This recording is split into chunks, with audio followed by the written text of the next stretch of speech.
Halo guys, kembali lagi bersama aku Fardi Calik di konten pelari pemula.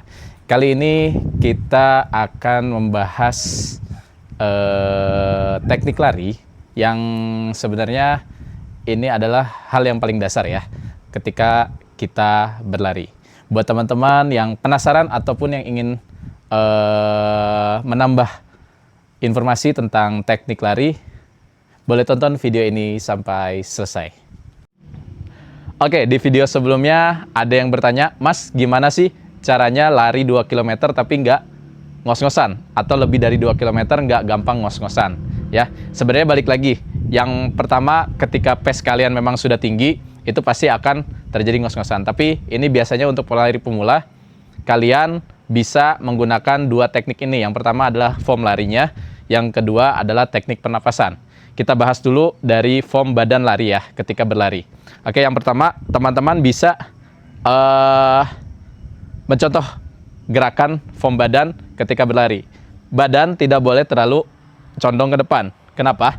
Karena itu akan menghambat sirkulasi oksigen yang masuk ke dalam paru-paru. Makanya usahakan badan itu tegap, lurus seperti ini ya, seperti ini. Nah, seperti ini. Dan tangan juga jangan menyilang ketika diayunkan. Tangan itu cukup seperti ini, ke depan dan ke belakang ya, tidak menyilang. Itu akan menghambat sirkulasi oksigen juga.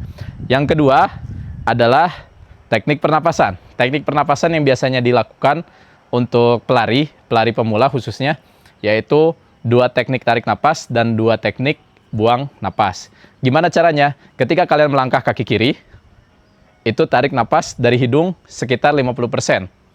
Ya. Terus ketika kalian langkah kaki kanan, itu tarik napas dari hidung 100% atau full ya. Jadi tadi yang setengah 50% sudah ditarik.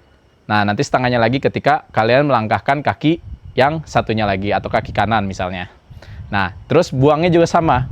Ketika buang, ketika sudah 2 kali tarik napas, berarti langkah ketiga adalah membuang napas. Jadi ketika kaki mulai maju lagi, kalian mulai buang napas dari mulut pelan-pelan. 50% dibuang pelan-pelan. Ditiup saja pelan-pelan. Ketika kaki kanan melangkah lagi, itu ditiup sampai habis. Nah, jadi itu adalah teknik pernapasan. Biar kita lebih mudah untuk lari lebih dari 2 kilo. Oke, selanjutnya yang kedua akan aku bahas, yaitu bagaimana caranya ketika lari itu tidak mudah sakit pada bagian dengkul dan juga biasanya shin splint ya. Untuk pelari-pelari pemula yang baru mulai lari, itu biasanya cedera yang paling sering dirasakan. Yang pertama adalah teman-teman harus banyak melakukan strength training ya, atau latihan otot kaki biasanya.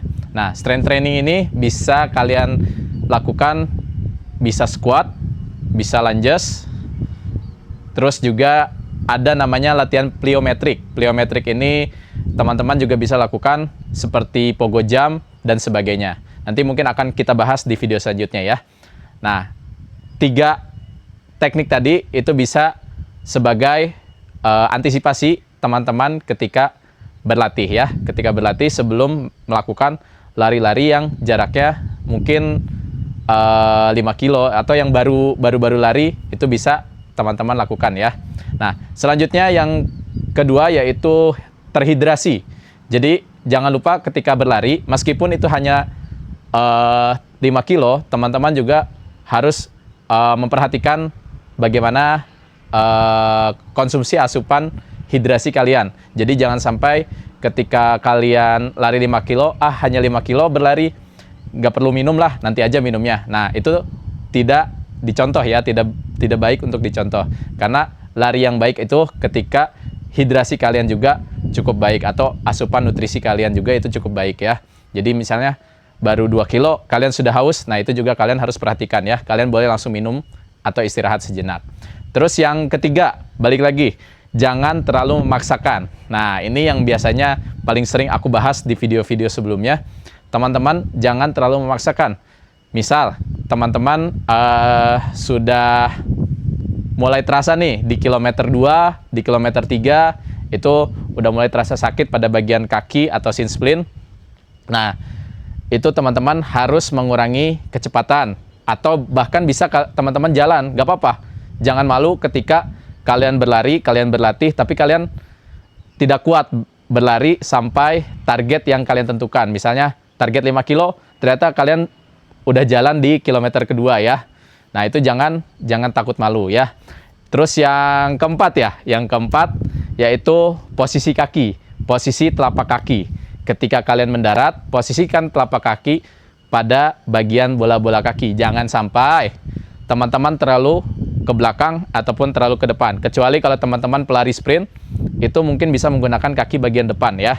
Tapi jangan juga terlalu ke belakang, karena itu akan langsung menyerang ke bagian dengkul kalian atau lutut kalian. Itu tips yang bisa aku sampaikan.